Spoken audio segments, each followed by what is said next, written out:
Hello, my name is Adam LaPlante. Welcome to my tutorial, Do It Yourself, how to apply knockdown wall texture.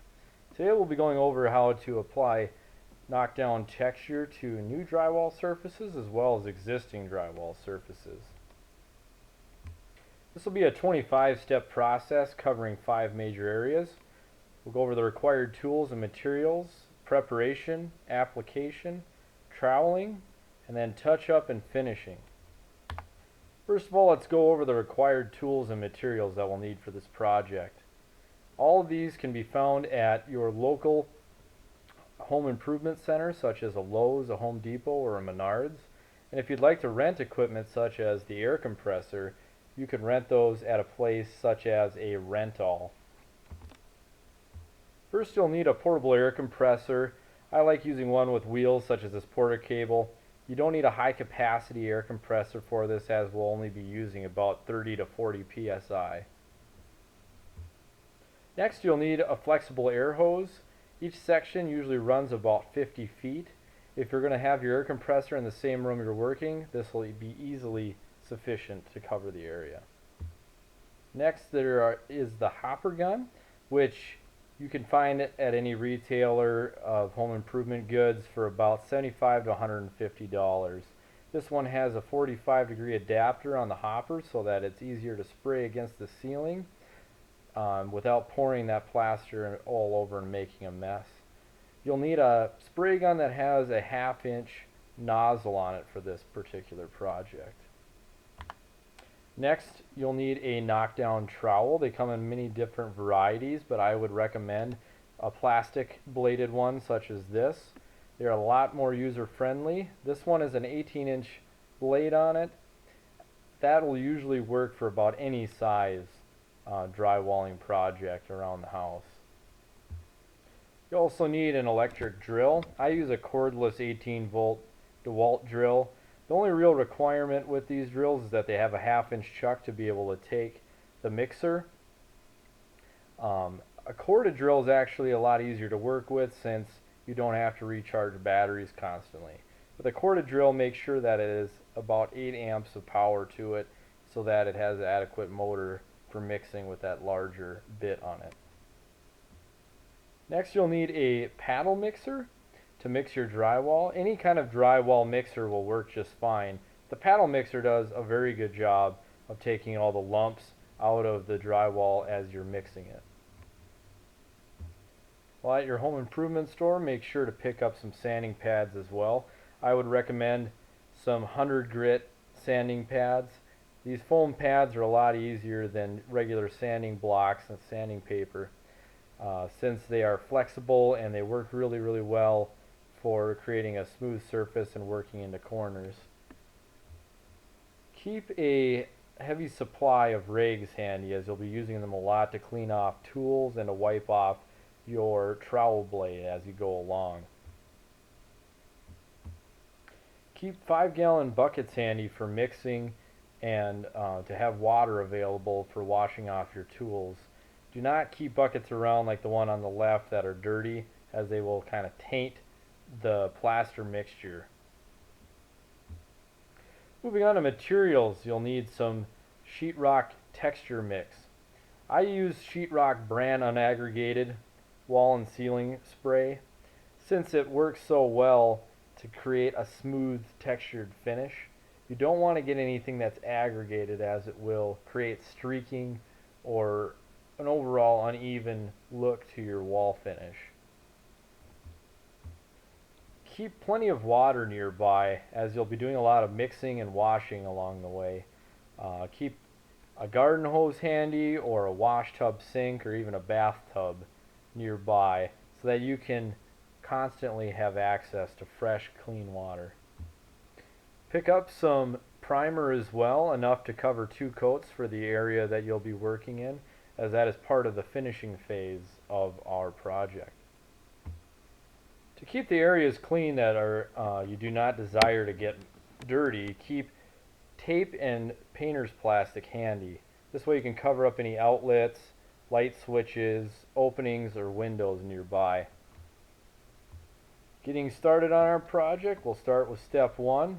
Inspect the surface and make sure all the mudded areas are sanded smooth over corners, tape seams, screws, all of that. Make sure it's all sanded smooth. On an existing surface, make sure everything has been patched and touched up accordingly prior. Step 2, go ahead and tape off the electrical boxes with painter's tape and hang that painter's plastic over openings and windows to keep it from getting dirty. I would recommend using a couple layers of painter's plastic as it's pretty thin and it can blow through when the air gun goes over it. Step 3, go ahead and gather all your tools and materials to the work area.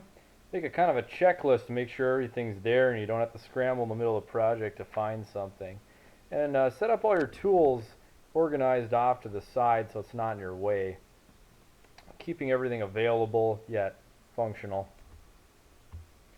Now, taking out the hopper gun, go ahead and attach the hopper to the intake using the hose clamps and a screwdriver with a flathead, or sometimes they use a Phillips bit on there. And go ahead and tighten it nice and snug, but don't over tighten it. And then take and screw on the 1/2-inch nozzle that came with the spray gun as well to the front end. Go ahead and take your air hose and attach it to the spray gun first, then attach the other end of the hose to the air compressor. Plug in your air compressor and then turn it on. Set the pressure to about 30 to 35 psi if you want to have a heavier texture, and about 35 to 40 psi if you want to have a lighter texture. Go ahead and start mixing the texture compound. Pour about 2 quarts of water into the bucket first, as this will create a much smoother mixture if you put the water in first. Then add the texture compound to approximately a 2-to-1 ratio of compound to water, mixing as you dump in the compound. Mix it thoroughly so that it gets to about the consistency of pancake batter. That way it's easy to pour and easy to spray. For step 8, take and pour that mixture into the hopper gun, but make sure that the switch on the hopper gun is switched to off, perpendicular to the adapter on the back end that attaches to the hose. Now turn on the airflow valve on and spray a test pattern on a scrap of drywall or plywood to make sure the gun is functioning properly, and spraying the texture according to the pattern that you're going for, whether it be heavy or light. Once you're happy with the pattern the gun is spraying in, go ahead and start spraying your finished surface. Start in the corner and move your way out, moving horizontally back and forth from top to bottom, keeping that pattern as even as you possibly can. Once the surface is covered, go back and inspect it for light spots. Apply additional texture to those thin areas as needed. For step 12, allow that spatter to sit for approximately 10 minutes. That way it sets up and becomes slightly tacky before you run your trowel over it. Go ahead and prepare for troweling by wetting a rag with clean water and rinsing it out. Use a rag to wet the blade of the trowel. That way it creates a smooth finish on the texture. Before you go to your finished wall, practice your technique on the test pattern. Position the trowel at about 15 degrees from the back of the trowel to the wall, and apply light pressure to the blade of the trowel as you go along. You want to move that trowel horizontally across the surface and relatively quickly. That way it creates an even pattern. If you go too slowly across it, it'll create chatter marks across it, which are kind of unsightly.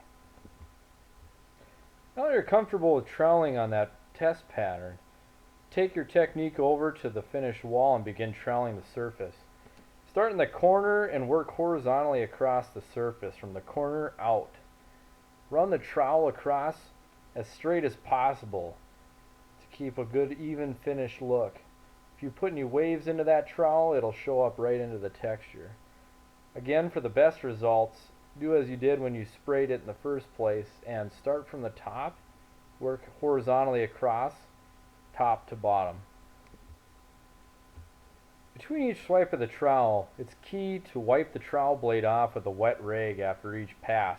This way it'll eliminate streaking and smearing with old plaster on the new plaster. Now repeat this process until the entire wall has been troweled evenly.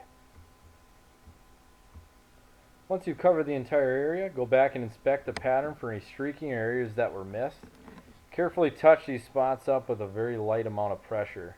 Do not overdo the troweling, since after 30 minutes the spatter will begin drying, and oftentimes going over that area too much will do more harm than good. If you're going to go over those areas at about that 30-minute point, make sure that trowel is very wet and move with a light amount of pressure. Step 19, allow that texture to dry for about 8 to 12 hours. Try to keep the humidity in the house as low as possible to make sure that texture dries and cures properly. If you're working on a weekend and you want to speed up that process a little bit, try creating some air circulation in the room by opening a window up or put up some portable fans.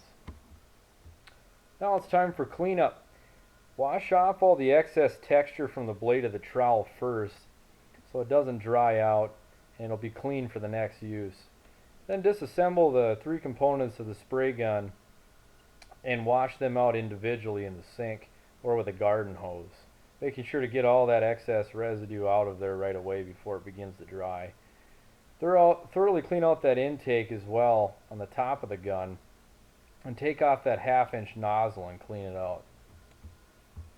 Once all the tools are clean, go back to your work area and remove all the protective tape and plastic. A damp cloth is the easiest way to remove any spatter that may have seeped in behind the tape or behind the plastic. Sometimes it's easier to go back and pull all this off as the texture is still drying, as it'll be easier to wash off. Once the texture is dry, go ahead and prime the entire surface with 1 coat of general purpose primer. Be sure to cover that entire area with a roller and touch up around the edges of the brush, but keep it nice and thin and avoid any dripping or thick areas of primer. Once the wall is primed and dried, it's easy to pick out any rough areas, especially those around electrical boxes that may have been missed along the way. I take a 100 grit sanding pad and lightly kind of buff out those areas around those outlets and switches. Go ahead and clean off any dust or residue left on the surface where you sanded around those outlets and switches, and then go ahead and apply that second thin coat of primer to the entire surface. Using 2 coats of primer helps to harden the texture on the wall. It soaks it up and creates a little more density to it. Alright, we've reached the final step. Go ahead and pick out a paint color and finish your masterpiece in your own personal creative style. My only recommendation when picking out paint, it's always a personal preference, but pick something out that contrasts that rough look of the knockdown texture. And keep in mind that you'll need 2 coats to cover the surface properly, so estimate accordingly with the paint. And also take a moment to take a step back and enjoy your hard work. You've worked at this for a weekend now. You can step back and enjoy it and show it off. In conclusion, I got a few pointers for you. First of all, think big, start small, meaning start with some test patterns to kind of perfect your style that you want to achieve, and then go to a small area first, like a closet or a bathroom, before you tackle any large areas like a dining room or a living room. Then, feel free to experiment with various patterns. Experiment with how thick or thin you want to spray that texture on the wall and how long you wait to start troweling it. The longer you wait to start troweling it, the rougher pattern you'll get. Also remember that the thicker the texture, the tougher the drywall. Having more surface area with that plaster on it will make it denser and more durable. Make this project your own. Find a technique that you really like before you start applying it all over your house. Something that you'll enjoy for years to come. And most of all, have fun with it. This is your house. This is your project. You've just learned a new skill. And I hope that this tutorial has been very helpful, and helps you to roll up your sleeves and have the confidence you need to go ahead and tackle it.